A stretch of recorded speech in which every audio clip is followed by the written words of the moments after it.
할 때는 느헤미야가 아닥사스다 왕 제6년과 제20년 14년의 차이가 나죠. 잠깐만 얘기해 주십시오. 길게 나가겠습니다.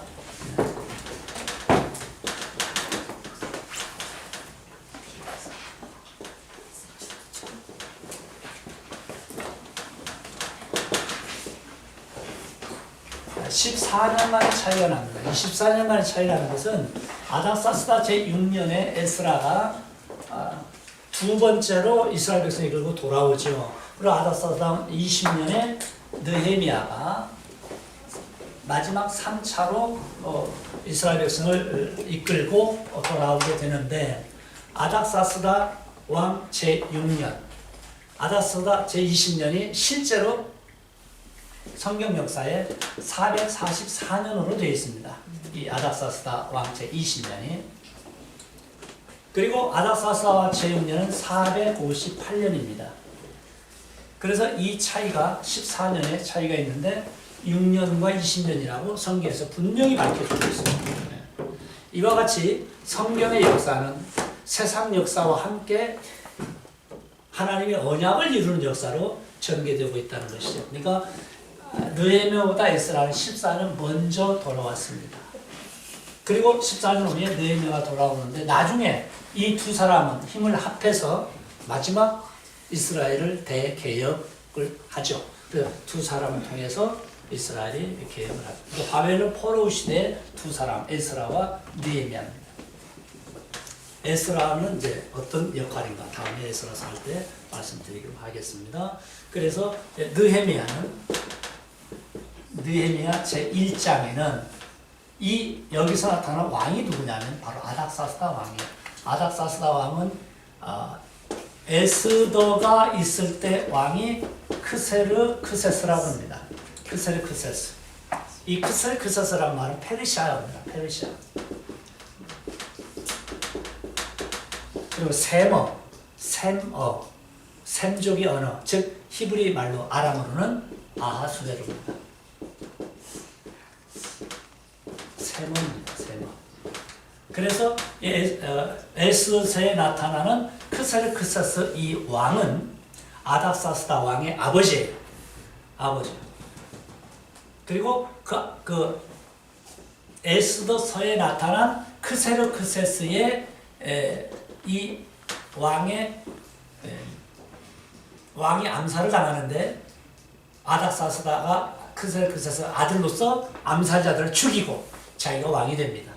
그렇게 해서 이 아닥사스다 왕 때에 에스라와 느헤미야가 돌아오게 되죠. 그러니까 아닥사스다 왕은 크세르크세스 왕의 아들입니다. 이 왕 때 하나님이 크게 섭리하셔서 에스라와 느헤미야가 돌아오고, 크세르크세스 왕 때 유대인들이 전멸당할 위기에 있을 때 하나님의 섭리로 유대인들이 전멸당하지 않음으로써 아닥사스다 왕 때 돌아오게 되는 하나님의 역사를 성경은 말하고 있는 것이 에스더서죠. 제가 이걸 말씀을 드리는 이유는 그렇습니다. 한 시대에 하나님께서 개혁을 하실 때 아무렇게나 개혁하는 게 아니라는 거예요. 이 개혁을 할 때는 반드시 주님께서 누구를 사용하신다고요? 사람을 사용하세요. 에스라와 느헤미야입니다. 이 두 사람을 사용하시는데, 이 두 사람의 특징이 개혁보다 더 중요한 것이 하나님께 기도입니다. 그래서 두 사람은 똑같이 별명이 붙어 있는데, 에스라, 느헤미야는 기도의 사람입니다. 미국 사람들이 제일 좋아하는 사람이 한 사람이 있습니다. 그래서 미국 사람들은 성경에 있는 인물들을 이름을 많이 지죠. 이럴 때 아브라함이라든지 에이브레임, 또 남자들 같으면 다윗 이런 이름들을 많이 지죠. 그러나 미국 사람들에게 설문조사를 했을 때 성경에서 인물 중에 제일 좋아하는 사람 한 사람을 대라 그러면 이제 여기 힌트가 이미 나왔으니까 느헤미야입니다. 네. 이 느헤미야를 미국의 그리스도인들이 그렇게 좋아해요. 왜 그럴까요? 느헤미야가 앞에 여러 많은 신앙의 인물들, 아브라함, 모세, 다윗 이런 사람들이 있지만은 미국의 그리스도인들이 느헤미야를 좋아하는 이유가 있어요. 설문조사에. 왜 좋아하느냐? 느헤미야는 바벨론 포로로 끌려간 사람들의 후손이지만 그 이방나라 땅에서도 하나님의 말씀에 정통했어요. 그래서 느헤미야처럼 하나님 말씀에 정통하라. 어디에서 가든지 말씀대로 살아라. 그러니까 미국의 그리스도인들 부모들이 자기 아들을 어떤 사람이 되면 좋겠느냐, 느헤미야처럼 되는 거예요. 그래서 말씀에 정통한 사람이 되라. 두 번째가 바로 여기입니다. 기도의 사람. 그 다음에 이제 느헤미야를 우리가 앞으로 배우면서 느끼시겠지만 미리 말씀드립니다. 느헤미야는 첫 번째 기도의 사람이지만 두 번째로는요, 용기와 지혜를 겸했어요. 여러분 이거 잘 보세요. 용기만 없고 지혜가 없으면 무식합니다. 또 용기가 없고 지혜만 있으면 우유부단해요. 한 개만 있으면 안 돼요. 항상 여러분들처럼 용기와 지혜가 같이 있어요. 저는 여기 계신 분들을 이렇게 봅니다. 기도의 사람, 용기와 지혜가 있는 사람. 보통 용기가 있는 분들이 아니에요. 남자도 오지 않는 성경 공부에 그렇게 보잖아요. 대단합니다. 대단해요. 느헤미야는요, 용기와 지혜가 있는 사람. 느헤미야를 암살하기 위해서 몇 번이나 악한 자들이 느헤미야에 죽이기 위해서 모사를 꾸미냐, 무려 5번이나 꾸밉니다. 5번이나 느헤미야의 목숨을 뺏기 위해서 별별 모함을 다해서도 느헤미야는 용기 있게 지혜를 발휘해서 빠져나갑니다. 이건 하나님이 저절로 해주는 게 아니에요. 느헤미야가 정말 용기 있게, 그래서 미국의 그리스도인들이 느헤미야를 좋아하는 일이에요. 용기도 있고 지혜도 있습니다. 지혜도 있고 용기가 있어요. 얼마나 멋진. 그러니까 부모들은 자녀들이 이런 사람이 되기를 바라는 거죠. 그래서 느헤미야는 이게 첫 번째 기도의 사람이라면 두 번째 용기와 지혜가 있는 사람입니다. 그 다음에 세 번째가 뭔지 아십니까? 일하며 싸우는 사람이에요. 그래서 성벽을 건축할 때 총과 칼을 들고, 한 손에는 총과 칼을 들고 한 손에는 성벽을 쌓는 도구를 들고 일하며 싸웁니다. 여기에 큰 의미가 많이 있어요. 느헤미야서를 보면은 일도 하고 또 싸웁니다. 한편으로는 악한 사단의 영들과 악령들과 싸우기도 해야 되고 또 주님의 일도 해야 되죠. 주님의 일도 감당하면서 또 악령들과 싸워야 돼요. 이 두 가지를 같이 해야 돼요. 어느 하나만 할 수가 없어요. 24시간 동안 악령들과 싸우는 일만 하면 언제 주님의 일을 하겠어요? 주님의 일만 계속하면 악령들과 싸울 때 한 번에 그냥 넘어져 버립니다. 그러니까 싸우면서 일하는 사람. 대단합니다. 그 다음에 느헤미야서를 읽어보면 네 번째 느헤미야의 특징이 나오죠. 느헤미야는 뭡니까? 이렇게 해서 드디어 하나님의 일을 다 완성을 합니다. 완성해놓고 예루살렘 백성들이 느헤미야, 느헤미야, 느헤미야 연호하면서 그 성곽을 낙성식할 때 성곽 위에 느헤미야가 딱 섭니다. 그때 예루살렘 사람들이 느헤미야를 외치고 연호하면서 느헤미야를 막 이렇게 굉장한 사람으로 이렇게 올립니다. 그때 느헤미야가 어떻게 합니까? 아, 그렇습니다. 여러분 덕분에 성곽 잘 건축했습니다. 이렇게 하던가요? No. 그는 이 사실에 너무 부담이 돼서 이렇게 말합니다. 이 성벽은 하나님께서 이루셨습니다. 자신에게 올라오는 모든 영광을 싹 모아가지고 하나님께로 싹 돌려버립니다. 마지막 하나님께서 이루십니다. 느헤미야서를 읽다 보면 기도의 사람, 용기와 지혜가 있는 느헤미야, 그리고 일하며 싸우는 사람, 그리고 일이 완성이 됐을 때도 그 모든 영광과 감사와 결과를 하나님께로 돌려버립니다. 하나님께서 이루셨다. 정말 감격적이에요. 느헤미야 뒷부분에 보면 하나님께서 이루셨다. 그러니까 백성들은 페르시아에서 돌아온 느헤미야 때문에 성곽이 건축됐고 감사하다 이렇게 말하지만은 느헤미야는 그렇지 않습니다. 그걸 다 모아가지고 하나님께로 돌려보래요. 하나님께서 이루셨습니다. 그러니 감사와 찬양과 경배를 하나님께 돌리십시오. 그리고 마지막으로 느헤미야는 에스라와 함께 민족의 대개혁 운동을 하고 언약을 갱신함으로써 끝이 납니다. 이게 구약성경의 끝입니다. 그래서 에스라와 느헤미야가 돌아와서 성곽을 건축하고 온 백성들을 하나님 앞에 회개시키고 다시 하나님께로 돌아가는 언약을 갱신한 것이 구약의 끝이에요. 그리고 구약은 없습니다. 그 뒤는 이제 신구약 중간 시대로 들어가 버려요. 다니엘서에 나타난 그 다니엘에게 주신 예언대로 중간 시대 약 350년 지난 다음에 우리 주님께서 이 땅에 탄생하시게 되는 거죠. 여기까지입니다. 구약성경의 끝이. 예루살렘 성벽을 완전히 건설하고 예루살렘 성 안에 들 사람 정죄시키고 성 밖에 살 사람 정죄시키는데 백성들이 그대로 순종합니다. 누가 예루살렘 성 밖에 살기를 원하겠어요? 다 예루살렘 성 안에 산다 그러면 아마 혼란이 또 일어날 거예요. 그런데 얼마나 이스라엘 사람들이 하나님 앞에 철저히 회개하고 에스라와 느헤미야를 잘 듣느냐면은 성 안에 들어갈 살 사람 정해준 대로 삽니다. 그 다음에 성 밖에 살 사람 또 정해줍니다. 아무래도 성 밖은 좀 부족하잖아요. 그 다음에 더 중요한 건요. 이게 예루살렘 성 아니라면 성곽을 지킬 사람 손 들어봐요. 그렇게 얘기합니다. 그랬더니 용기 있는 사람들이 내가 성곽을 지키겠다. 이렇게 나타납니다.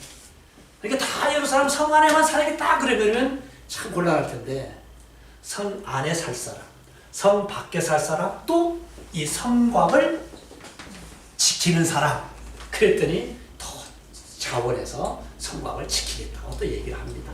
이렇게 해서 하나님의 특별하신 은혜로 고국에 돌아온 남은 자들이 드디어 예루살렘 성전을 예루살렘 성곽 안에 짓고 스룹바벨 성전으로 짓고 성벽을 완성하고 정위치에 예루살렘 백성들을 배치하고 그리고 하나님과의 언약을 다시 갱신하고 율법 앞에서 언약을 지키는 하나님 백성이 되겠다고 다짐하게 하고 느헤미야 에스라의 마지막 개혁을 하고 끝을 맺는데 그럼에도 불구하고 이제 그 뒤에 어디로 들어갑니까?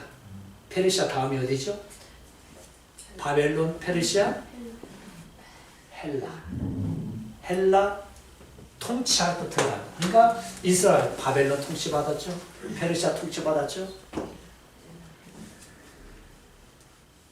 페르시아가 누구한테 망하던가요? 알렉산더한테 망합니다. 알렉산더가 누굽니까? 헬라 사람이잖아요. 그래서 페르시아가 알렉산더에게 망하면서 다시 이스라엘과 예루살렘은 헬라 통치 아래로 또 들어가요. 얼마나 고난의 민족입니까? 그래서 그 헬라 제국 밑에서 여러분이 잘 아시는 것처럼 신구약 중간 시대에 최고의 화두로 떠오르는 안티쿠스 에피파네스. 그 1세, 2세, 3세, 4세 가운데 4세. 안티쿠스 에피파네스 4세 통치 아래서 수룹바벨 성전 안에는 제우스 신당이 만들어집니다. 여러분 교회 안에 불상이 와 있다고 생각하면 기분 괜찮겠어요? 네. 수룹바벨 성전이 완성이 됐잖아요. 이 안에 제우스 신당이 세워지고 제우스에게 짐승을 잡아서 피를 흘리면서 제사를 드리는 이런 행위가 펼쳐지는 거예요. 그러니 이 수룹바벨 성전이 망해야 될까요? 안 될까요? 망해야 되는 거예요. 이 성전 안에서 이 신구약 중간 시대 안티쿠스 에피파네스 4세라고 하는 사람이 제우스 신당을 근데 누구의 허락하려 한 것입니까? 제사장들의 허락하려. 그러니까 제사장들이 살기 위해서 다 허락하는 거예요.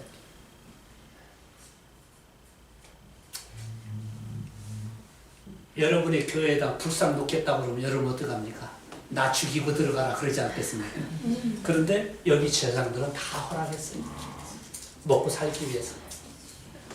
그래서 이 수룹바벨 성전은 지금까지 제가 말씀드렸던 수룹바벨 성전은 BC 200년경에서 150년경 사이, BC 200년에서 150년 사이 약 5, 60년 동안에 이 수룹바벨 성전은 완전히 이방 신전으로 바뀌어버려요. 그래서 이 수룹바벨 성전이 지난번에 말씀드렸죠.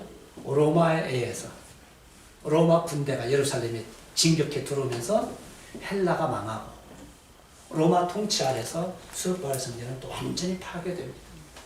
이 방치되어 있다가 드디어 헤롯이라고 하는 이두메 사람이 유대 지역의 왕이 되면서 유대인들을 정치적으로 회유하기 위해서 또 헤롯 성전을 짓기 시작을 해서 20, 30년 동안에 뚝딱 외부를 다 완성을 해요. 완성을 해요. 그러나 80년 만에 62년 만에 지어지고 80년 정도 지나서 또 헤롯 성전도 멸망함으로써 성전은 지구상에서 사라집니다. 예수 그리스도가 이제 성취하셨기 때문에 어쨌든 그럼에도 불구하고 예루살렘은 언약의 중심지고 이걸 말씀드리려고 합니다. 예루살렘은 주님이 이 땅에 오실 때까지 또 십자가에 죽으시고 부활하실 때까지 예루살렘은 언약의 중심지고 바벨론에서 돌아온 남은 자들을 통해서 수룹바벨 성전이 지어짐으로써 이것을 중심으로 또 하나님께 나아가는 하나님 섬기는 장소로 여겨게 됐고 이 예루살렘이 있는 예루살렘 성벽을 느헤미야가 완전히 건축을 하나님의 은혜와 아닥사스다 왕의 도움을 받아서 성벽을 건축하게 하고 이스라엘을 정위치 시킨 것으로 구약 성경이 끝났다 하는 것을 말씀을 드리려고 합니다. 나중에 2월 달에 그 하루 5시간 걸쳐서 그 특별 세미나 할 때 제가 에스라, 느헤미야, 에스더를 이렇게 하나로 통으로 볼 수 있도록 해서 그 후의 역사가 하나님의 언약의 섭리 가운데서 어떻게 전개되는가 하는 것을 간단하게 요약하려고 합니다. 그래서 그때 또 말씀드리기로 하고 이 아닥사스다 왕 제6년에 에스라가 돌아왔고 아닥사스다 왕 제20년에 느헤미야가 돌아왔습니다. 실제로 요세푸스의 기록이나 또 페르시아의 역사 이런 역사를 보면 이 기록이 그대로 나와 있습니다. 그래서 성경의 역사와 일반 세상의 역사가 어떻다고요? 같다고 하는 것을 증명을 합니다. 이미 다 우리 앞선 신앙의 선배자들이 다 증명을 했습니다. 그래서 성경의 역사는 꾸며낸 얘기가 아니라 역사 속에 실제로 존재한 이야기들이 선택적으로 언약을 중심으로 기록된 것이 성경이다. 그래서 성경은 완전히 역사와 분리되어 말할 수가 없습니다. 그래서 오늘날 성경이 무엇이냐라고 정의할 때 성경이란 특히 구약이죠. 구약이란 하나님의 말씀이다. 이렇게만 얘기하는 것은 초신자들이나 평신도들이 알고 있는 백점이고 이렇게 이렇게만 얘기하는 것은 그러나 성경은 하나님 말씀이다. 이렇게만 아는 것도 대단하죠. 이건 성령의 감동이 없이는 믿어지지 않는 것이니까요. 그런데 이렇게만 알면 안 됩니다. 성경을 통해서 설교하고 말씀을 가르치는 사람이 앞에다 반드시 하나 더 들을지 모르죠. 역사 속에 계시된 이 말을 집어넣습니다. 그래서 지금부터 500년 전에 종교개혁 시대에 성경을 언약으로 보는 개혁주의자들은 성경은 하나님의 말씀이다 이렇게 간단하게 말하지 않고 앞에 역사 속에 계시가 영어로 reveal, 명사는 revelation, 요한계시록 할 때 드러났다. 역사 속에 드러난 하나님의 말씀입니다. 그러니까 역사를 떠나서는 하나님의 말씀을 바르게 이해하는 것이 불가능하다 이렇게 말할 수밖에 없는 거예요. 여러분 성경의 역사를 잘 안다는 것은 하나님의 말씀을 잘 안다는 거예요. 그리고 성경의 역사를 통해서 오늘의 역사를 바라볼 수 있고 미래의 역사를 또 가늠해 볼 수가 있는 것입니다. 그래서 언제든지 성경이란 하나님의 말씀이다.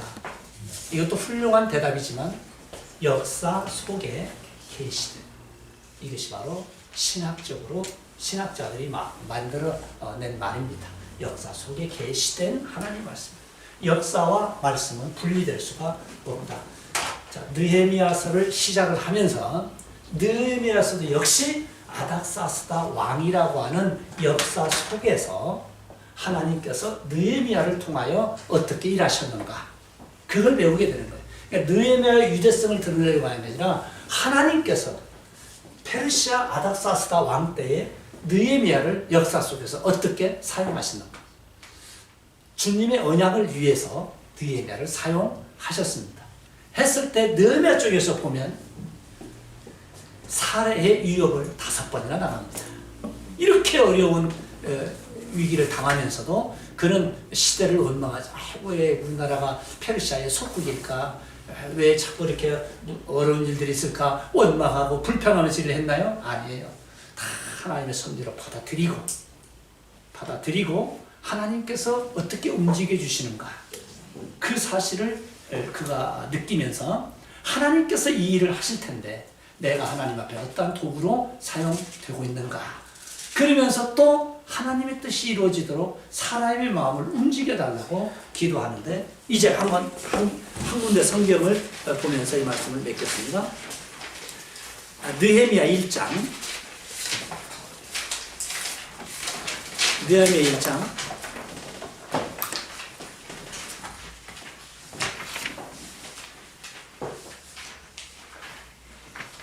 11절 보십시오. 마지막 느헤미야 1장에 느헤미야서는요 1장 4절부터 11절까지가 느헤미야의 기도로 이루어졌습니다. 그리고 1절에서 3절까지는 느헤미야가 기도하게 되는 배경을 설명하죠. 느헤미야 1장 1절에서 3절은 기도하게 되는 배경, 그리고 4절에서 마지막 11절까지는 느헤미야의 기도인데, 이 기도의 목적이 바로 11절에 나와 있습니다. 자, 11절 제가 읽어봅니다. 주여 구하오니 귀를 기울이사 종의 기도와 주의 이름을 경외하기로 기뻐하는 종들의 기도를 들으시고 오늘날 종으로 형통하여 이 사람 앞에서 은혜를 입게 하옵소서. 밑줄을 그어보세요. 이 사람 앞에서 은혜를 입게 하옵소서. 이게 느헤미야의 기도의 목적이에요. 여기서 이 사람이 누굴까요? 바로 페르시아의 황제인 아닥사스다 왕입니다. 그러니까 아닥사스다 왕한테 은혜를 입게 해달라고 기도했습니다. 그래서 이 기도 응답을 이제 2장 이후에서 받게 되는 것을 보는데, 그때 내가 왕의 술관원이 되었습니다. 이 말은 이 기도 후에 술관원이 됐다는 말이 아니라 이 기도를 드릴 당시에 나는 페르시아 아닥사스다 황제 밑에서 일하는 술관원으로 있었다, 그런 얘기예요. 이거 잘못 이해하게 되면 그 후에 음료를 담당하는 공무원이 되었다, 그 말로 오해를 하게 되는데, 그게 아니고 내가 이 기도를 드릴 바로 이 당시에 나는 페르시아 황제의 음료를 담당하는 그 공무원으로 있었다, 이렇게 자기 자신의 신분을 지금 밝히고 있는 것입니다. 왜 신분을 밝혔을까요? 그렇기 때문에 내가 고국으로 쉽게 돌아갈 수가 없는 몸이다. 그래서 내가 고국에 돌아가기 위해서 이 황제의 마음을 움직여 달라고, 은혜를 입게 해달라고 하나님께 기도했다, 이렇게 자기 자신을 밝히고 있습니다.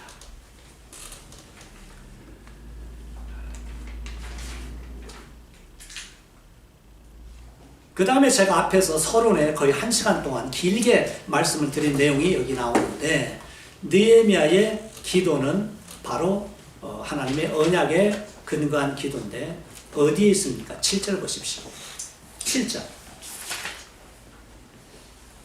주를 향하여 심히 악을 행하여 주의 종 모세에게 주께서 명하신 계명과 율례와 규례를 지키지 아니했다. 그러니까 과거 이스라엘 백성들이 바벨론으로 포로로 끌려간 것은 모세의 언약을 지키지 않았기 때문에 끌려갔다라고 말을 합니다.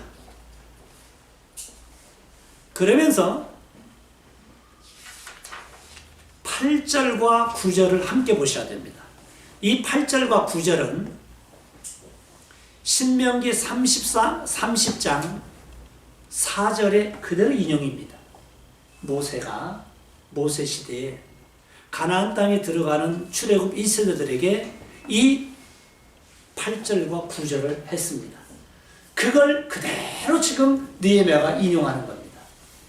그러니까 느헤미야는 페르시아의 바벨론에 끌려간 자기의 선조들을 통해서 바벨론에서 태어났고 페르시아 정부 밑에서 살고 있었지만 하나님의 말씀 율법을 어떻게 했다고요? 알고 있었다는 거죠. 놀랍지 않아요? 지금 느헤미야가 모세의 언약을 기억하고 있다는 것은 모세의 율법을 기록으로 남겨서 포로로 끌려갈 때 가지고 간 그 조상들을 통해서 자기 자신도 하나님의 율법을 알고 있었다는 것입니다. 자, 8절 읽어보겠습니다.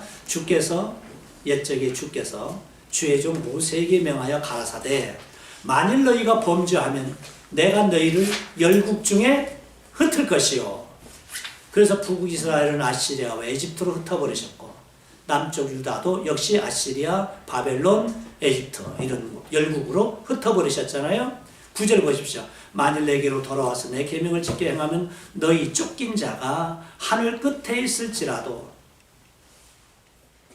여기서 너희 쫓긴 자는 바벨론으로 포로로 붙잡혀 간 자들을 가리킵니다. 내가 거기서부터 모아서 내 이름을 두려고 택한 곳 예루살렘입니다. 내 이름을 두려고 택한 예루살렘에 돌아오게 하리라. 이 말씀이 언제 주어진 거라고요? 모세 시대에 하나님이 모세에게 주신 말씀입니다. 하신 이 말씀을 이제 하나님 기억해 주시고 이 말씀대로 바벨론 또 페르시아에 흩어져 있는 남은 자들을 돌아오게 하시고 또 용서해 달라고 느헤미야가 하나님께 기도합니다. 그렇기 때문에 지금 느헤미야가 기도하는 것은 단순히 자기의 뜻을 이루기 위한, 자신의 뜻이, 자신의 소망이 이루어지게 해달라는 것이 아니라 하나님의 언약의 말씀이 이루어지게 해달라는 거죠. 하나님 돌아오게 해주신다고 약속하지 않았습니까? 그러니 돌아오게 해 주십시오. 하나님의 약속의 말씀에 근거해서 그가 하나님께 기도하는 것입니다. 그리고 10절에 이들은 주께서 일찍 큰 권능과 강한 손으로 구속하신, 무슨 얘기입니까? 일찍의 큰 권능과 강한 손으로 구속했다는 말은 에집트에서 종살이하고 있을 때에 하나님께서 그들을 에집트에서 꺼내시고 구원내신 바로 그 구속하신 백성이 아닙니까? 그 주의 종이고 주의 백성입니다.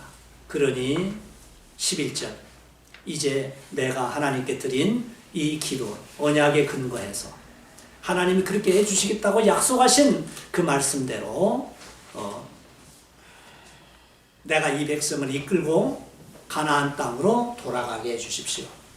그런데 그보다 제일 먼저 그렇게 하기 위해서는 아닥사스다 왕의 허락을 내가 받아야 되는데 제발 아닥사스다 왕에게 은혜를 입게 해 주십시오. 이렇게 기도한 것이 느헤미야의 첫 번째 기도입니다. 그리고 이 기도를 드릴 때 나는 페르시아 황제의 음료를 담당하는 공문이었기 때문에 이 페르시아 황제의 허락이 있어야만 내가 고국 땅으로 돌아갈 수 있는 사람이다 하면서 자신의 신분을 이렇게 밝히고 있습니다. 자, 빨리 읽고 요약하고 끝나겠습니다. 서론 보십시오. 본장에는 느헤미야의 귀국의 배경으로서 예루살렘으로부터 전해진 슬픈 소식, 그리고 하나님의 인도를 기다리는 그의 기도의 자세가 잘 나타나 있습니다. 그의 기도 속에는 하나님의 긍휼과 자비를 호소하는 내용을 비롯하여 백성들의 죄악을 고백하고 회개하고 하나님의 언약을 회상하며 은총을 간구하는 절박한 모습으로 가득 차 있죠. 느헤미야는 기도하는 준비된 지도자였습니다. 밑줄을 그어 놓으십시오. 느헤미야는 준비하는, 기도하는 준비된 지도자였습니다. 하나님께서 그의 마음을 움직이셔서 백성들을 이끌고 고국으로 돌아가도록 섭리했습니다. 수룹바벨을 중심으로 하는 1차 귀환이 537년 또는 8년에 이루어졌고 에스라를 중심으로 하는 2차 귀국이 458년경에 이루어졌습니다. 그리고 3차 귀환이 아닥사스다 20년에 느헤미야를 통해서 하나님의 절대적인 도우심으로 이루어집니다. 444년이죠. 바벨론으로 끌려간 남은 언약 백성들이 느헤미야를 통해 3차 귀환에 이르기까지 약 1차 귀환이 거의 1세기, 즉 94년이 흘렀습니다. 그래서 1차 귀환부터 3차 귀환까지 사이가 94년, 538년에서 444년을 빼니까 약 94년입니다. 거의 1세기가 지났습니다. 첫 번째 포로가 돌아온 때부터 마지막 세 번째 포로가 돌아올 때까지 약 100년이라는 기간이 흘렀습니다. 느헤미야를 통해 말씀하신 하나님의 언약은 이렇게 긴 세월을 거쳐 이루어지고 있었습니다. 하나님의 모든 언약은 가장 적절한 시기에 하나님에 의해서 하나님의 방법으로 이루어진다는 사실을 우리가 본장에서 배울 수가 있습니다. 첫 번째 1절에서 3절은 느헤미야가 기도하게 된 배경을 설명하는데 예루살렘으로부터 슬픈 소식을 들었습니다. 그 슬픈 소식은 예루살렘 성곽이 회파됐고 성문들은 다 불타버렸다. 그러니까 먼저 돌아온 자들이 건축하고 있는 성벽과 성문들이 불풀에 탔다. 이 슬픈 소식을 듣고 느헤미야가 가나안 땅으로 돌아가기 위한 기도를 시작하게 된 것입니다. 118페이지 2번 보십시오. 맨 끝에 줄 느헤미야의 금식 기도가 4절에서 9절까지 이루어지는데 이 금식 기도는 병낫기 위한 금식 기도도 아니고 사업을 새로 시작할 때 사업이 잘 되게 하기 위한 금식 기도가 아니라 하나님의 섭리 아래 하나님의 뜻을 이루기 위해서 그가 3차로 돌아가기 위해 아닥사스다 왕의 허락을 받게 해달라는 그러한 기도였습니다. 119페이지 보시겠습니다. 예루살렘의 비참한 소식을 동생 하나니로부터 들은 느헤미야는 며칠 동안이나 울며 슬퍼했습니다. 예루살렘에 사는 유다 백성들이 안전이 염려되어 잠을 이루지 못하고 슬퍼하는 그의 심정은 지도자로서의 본능이며 백성들을 사랑하는 왕적 사명에서 비롯된 것입니다. 후에 그가 유다의 총독으로 임명되는 사실을 볼 때 그의 슬픔과 금식 기도는 백성의 평안과 행복을 위해 애쓰는 지도자로서의 품성에서 비롯된 것임이 틀림이 없습니다. 느헤미야는 정신을 차리고 하늘의 하나님께 기도하기 시작했습니다. 밑줄을 그어놓으십시오. 성경에 보면 하늘의 하나님께, 구약이나 신약이나 우리의 기도의 대상은 하늘에 계신 우리 아버지여 하나님이십니다.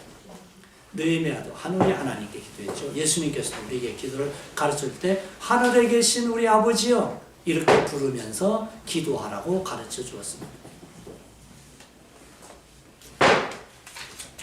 주일학교 교사들이 주일학생들에게 쉽게 기도를 가르쳐 준다고 고마우신 예수님 감사합니다 이렇게 가르쳐 주죠. 원칙적으로는 이게 잘못된 거예요. 주일학생들이라 할지라도 기도의 대상은 누구라고요? 하나님이라고 가르쳐 줘야 돼요. 그들이 알든지 모르든지 깨닫든지 못 깨닫든지 기도의 대상은 하나님이에요. 그래서 하늘에 계신 하나님 하고 기도를 가르쳐 주면서 예수님의 이름으로 기도해야 하나님께 드리는 기도가 응답된다는 가르쳐 줌으로써 또 예수님을 가르쳐 주는 것이죠. 성경에서 기도는 사랑하는 예수님 고맙습니다. 뭐 괜찮아요. 훌륭한 기도입니다. 그러나 성경적으로 가르칠 때는 언제든지 하늘에 계신 하나님이라고 호칭을 쓰면서 유치원 학생들에게도 그렇게 기도를 가르쳐 주는 게 옳습니다. 여기 느헤미야도 하늘의 하나님께 기도했다고 말하고 주님께서 우리에게 가르쳐 줄 때도 하늘에 계신 우리 아버지여 라고 호칭하면서 기도하라고 했습니다. 어느 교회 총동원 주일에 한 명씩 다 데려오라고 하니까 교회 나간 지 1년도 안 된 사람이 데려갈 사람이 없습니다. 그래서 하도 목사님은 총동원 주일이니까 한 사람이 데려오라고 막 예배 끝날 때 광고 때마다 얘기를 하니까 거기에 스트레스를 받은 교회 다닌 지 1년도 안 되는 아버지가 데려갈 사람이 없어서 자신의 아들을 데리고 갔습니다. 교회에. 그러니까 아들이 처음으로 교회 가니까 아무것도 모르잖아요. 교회 가니까 아버지가 기도하니까 자기도 기도합니다. 한참 기도하는데 아버지가 이렇게 기도합니다. 하늘에 계신 아버지, 제가 오늘 아들을 데리고 교회에 왔습니다. 우리 아들을 건강하게 해주시고 공부도 잘하게 해주십시오. 이렇게 해서 기도. 그러니까 한 생각하니까 자기 아버지가 하나님 아버지라고 기도하거든요. 그러니까 자기 아버지가 하나님을 아버지라고 하니까 자기는 뭐라고 해야 될 것인가 고민하고 도대체 이거 어떻게 할 수가 없어. 그래서 자기도 우물쭈물 기도를 마쳤습니다. 그러면서 아버지가 얘기하는 거예요. 얘야, 너도 하나님 아버지라고 기도해라. 그러니까 얘가 용기를 갖고 자기 아버지도 하나님 아버지, 그러니까 자기도 하나님 아버지 기도했어요. 그래서 이제 기도가 다 끝난 다음에 이제 예배를 마치고 집에 돌아가면서 아버지가 묻습니다. 얘야, 오늘도 하나님께 기도했느냐? 어떻게 기도했냐? 네, 하나님 아버지라고 기도했습니다. 그리고 내가 기도하는 것도 들어봤니? 네, 듣고 만 거예요.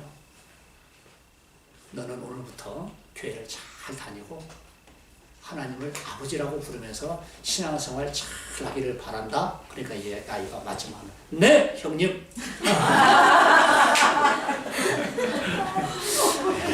그랬다는 아주 그 유머가 있습니다.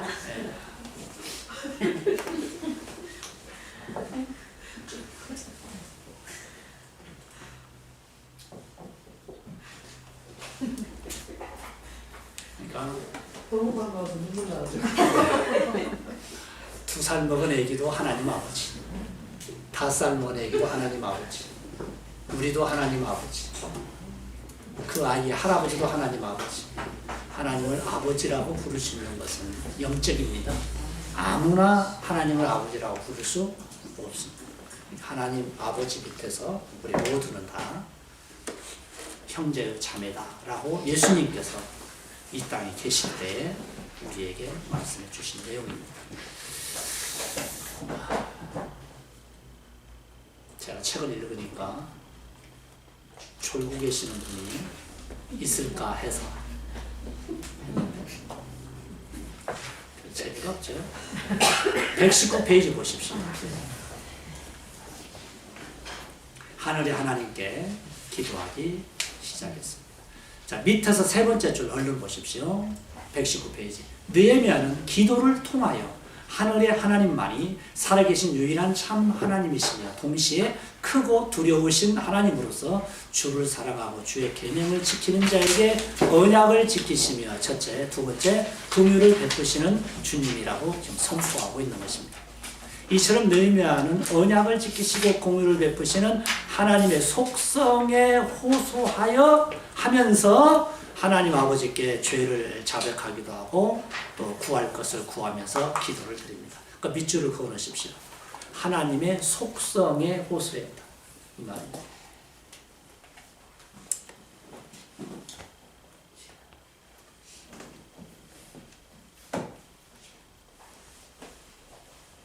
자, 그 밑에 보시면요. 딱 중간에 120페이지 중간에 바로 밑에 보면 거기 성경 구절 있죠? 레위기 26장, 신명기 30장, 바로 그 위에 보십시오. 특히 느헤미야는 하나님의 말씀, 곧 언약, 레위기 26장과 신명기 30장을 기억하고 그 말씀에 근거하고 호소하면서 하나님께 기도했습니다. 이런 기도를 무슨 기도로 한다고요? 언약적 기도라고. 기억하며 지금 이스라엘 백성이 당하고 있는 고통은 하나님을 전적으로 신뢰하지 않고 범죄한 결과임을 인정하며 하나님의 긍휼과 자비를 간구하고 있습니다. 그 가운데 거기 큰 따옴표로 해서 성경 구절이 있죠? 그 밑에 구절이라고 했는데 이게 신명기 30장 구절입니다.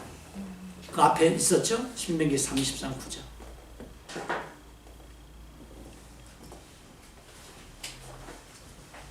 그래서 느헤미야의 기도는 언약적 기도고 그 기도의 결국은 하나님의 뜻을 이루는 기도입니다.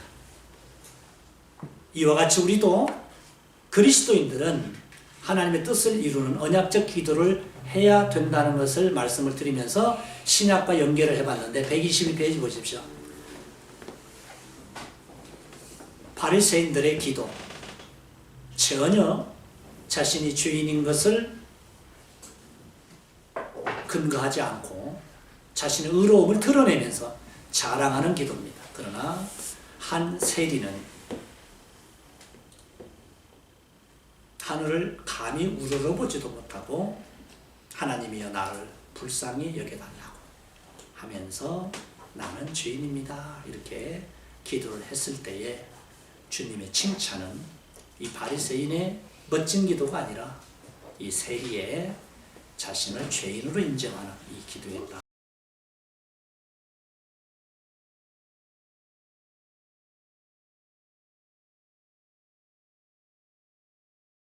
느헤미야서 1장에 있는 내용이 너무나도 흡사합니다. 민족이 당하는 어려움과 고난에 대해 느헤미야는 그 원인을 하나님 앞에서 찾고 죄를 회개하며 기도하기 시작했습니다. 이 시대를 사는 모든 그리스도인들도 국가와 민족이 겪고 있는 수많은 고난에 대해 그 원인을 하나님 앞에서 찾고 회개하는 기도를 시작할 때 비로소 하나님의 궁일과 자비의 은총을 얻어 모든 역경을 극복할 수 있게 될 것입니다.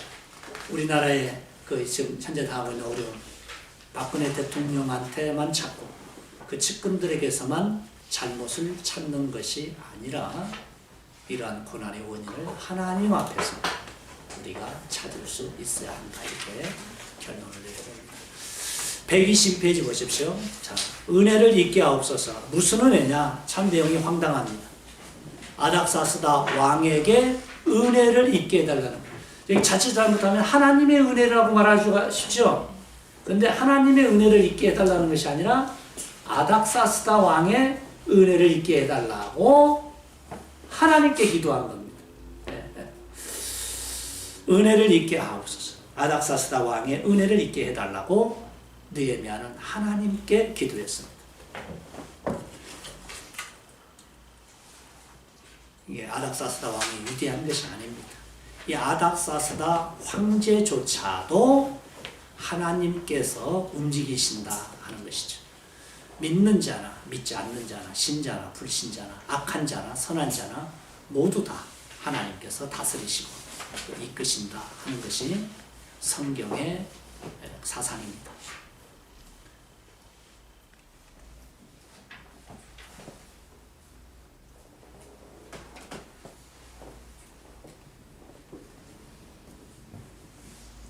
자, 느헤미야의 기도를 요약하면 다음과 같습니다. 애굽에 종살이하던 이스라엘 백성을 큰 능력과 강한 손으로 구속하신 하나님께서는 자신의 택한 백성일지라도 하나님을 떠나 범죄했을 경우에 다시 바벨론의 식민지로 전락시키는 징계와 심판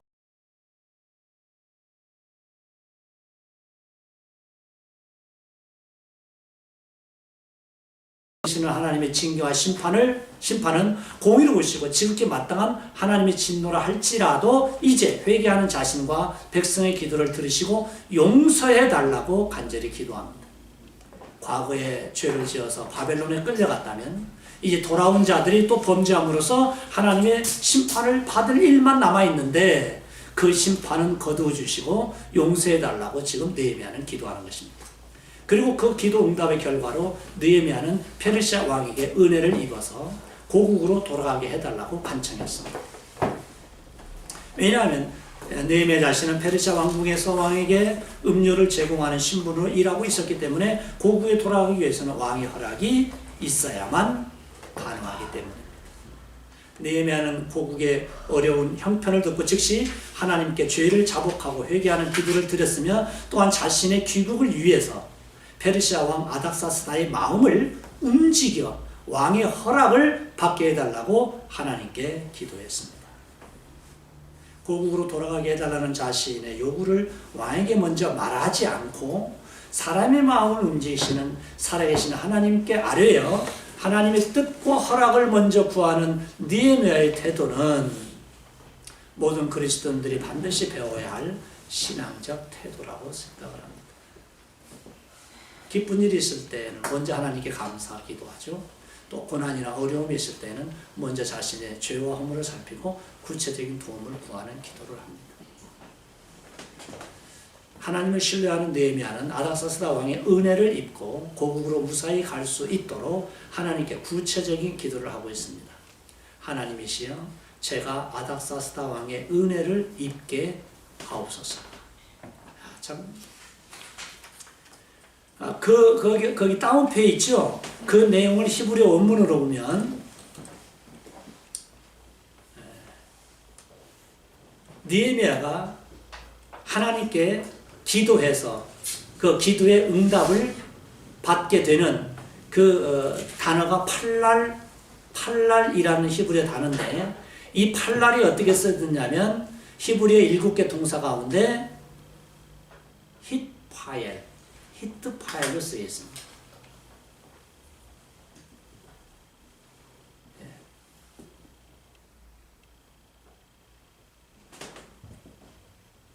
이것은 강세형 수동태라고 합니다. hit파엘. 그리고 이 hit파엘로 사용될 때만 중재하다, 기도하다 라는 말이 나옵니다. 그래서 그가 하나님 앞에서 중재자의 신분을 가지고 기도했다고 하는 것을 간접적으로 알 수가 있고요. 아닥사스다 왕의 은혜를 받도록 하나님 아버지께서 허락해 주시기를 또 간구하는 기도하는 의미라는 사실을 또 간접적으로 배울 수가 있습니다. 이 히트파엘 또는 히파엘로 사용됐다는 의미도 대단히 큰 의미가 있습니다. 마지막으로 이제 교훈과 점을 보겠습니다. 느헤미야는 바벨론으로 붙잡혀간 언약 백성의 후손으로서 하나님의 언약을 붙들고 사는 기도의 사람이었습니다. 자, 이 두 줄 속에서 꼭 기억할 게 뭐라고요? 바벨론으로 포로로 끌려간 후손으로 바벨론 땅에서 태어났지만은 그리고 페르시아 황제 밑에서 일하고 있지만은 그의 머릿속과 마음속에는 뭘로 가득 차 있습니까? 하나님의 율법, 모세 율법이 가득 차 있었습니다. 비록 포로 생활이고 식민지 생활이지만은 그는 하나님의 말씀으로 가득 차 있는 사람이고 언약을 붙들며 살았습니다. 이게 바로 그리스도인의 태도라고 저는 생각을 하는데 이 세상의 어떠한 조건 이런 걸 탓하지 않고 느헤미야 같은 사람은 자기의 선조들이 하나님 앞에서 범죄해서 이방 나라의 포로 생활을 하고 있지만은 그러나 하나님의 언약 백성으로서의 긍지와 자부심을 놓지 않고 하나님의 말씀으로 무장해서 사는 기도의 사람이었는데 아까 말씀드린 신명기 30장에 있는 말씀을 그대로 기억하면서 하나님께 기도하는 모습을 보십시오. 참 대단하지 않습니까? 그래서 그는 하나님께 기도하는데 123페이지 밑에서 세 번째 줄 보십시오. 즉 자신과 조상들이 범죄한 결과로 바벨론 포로 생활을 해야 하는 징계를 받았으나 다시 돌아오게 해주신다는 하나님의 언약에 호소하며 그는 자신의 얼굴이 하룻밤 사이에 페르시아 황제의 눈에 보이기는 초췌하게 보일 정도로 금식하며 기도했습니다.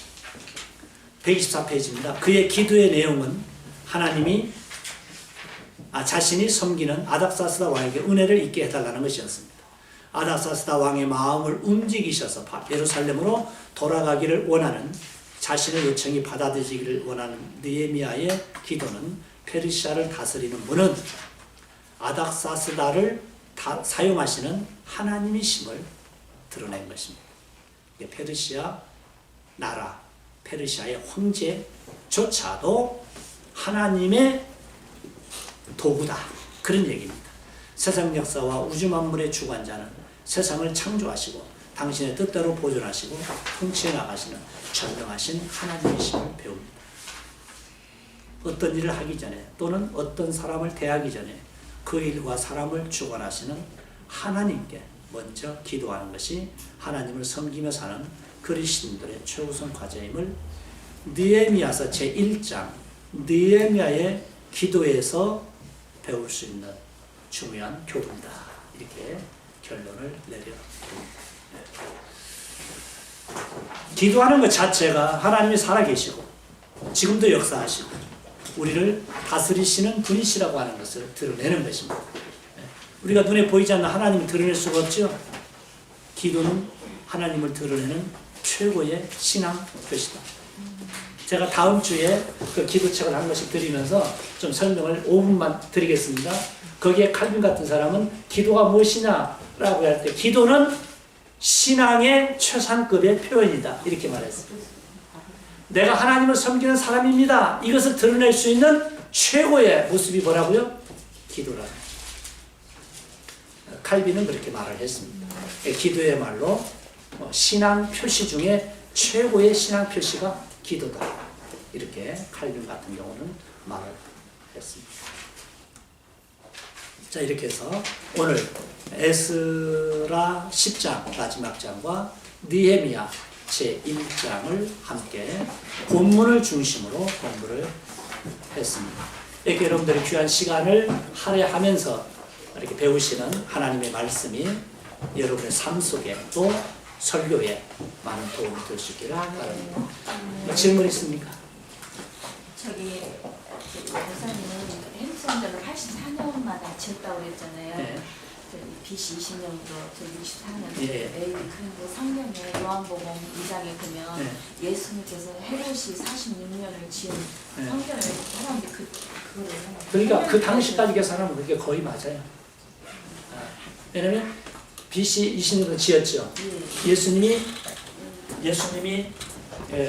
이 땅에 계실 때 BC 26년쯤 되거든요. BC 20년. 예수님이 탄생한 게 BC 3년이라고 하는 견해도 있고 BC 4년이라는 견해도 있어요. 근데 대부분은 신학자들마다 달라요. BC 3년이냐, BC 4년이냐 둘 중에 하나예요. 그런데 대개 BC 3년이다 이렇게 말하는 사람이 조금 많습니다. 그러면 그 합하면 어떻습니까? 46년이 거의 맞죠? 그래서 46년이에요. 그러니까 BC 20년부터 지어오기 시작해서 예수님 당시까지 지었으니까 45, 6년 지었죠. 그때는 외부가 다 완성이 됐죠. 내부는 계속 지어지고 있었어요. 그래서 AD 62년인가 완성이 됐어요. 완성이 되고 나서 80년에 다시 로마에서 진행됐습니다. 70년, AD 70년. 그러니까 맞죠. 그러니까 예수님 당시에는 46년 동안 지어왔죠. 오케이. 정확히 맞죠? 네, 역사가 정확히 맞아요. 그래서 신약의 역사나 구약의 역사가 역사적으로 그대로 맞는다는 사실에 우리는 놀라움을 금치 못하는 것 같아요. 성경은 역사 속에 계시는 하나님 말씀입니다. 또 질문 있습니다. 제가 질문을 자꾸 유도하는 것은 아직 4시가 안 됐기 때문에. 네, 그러면 이제 마치겠습니다. 감사합니다.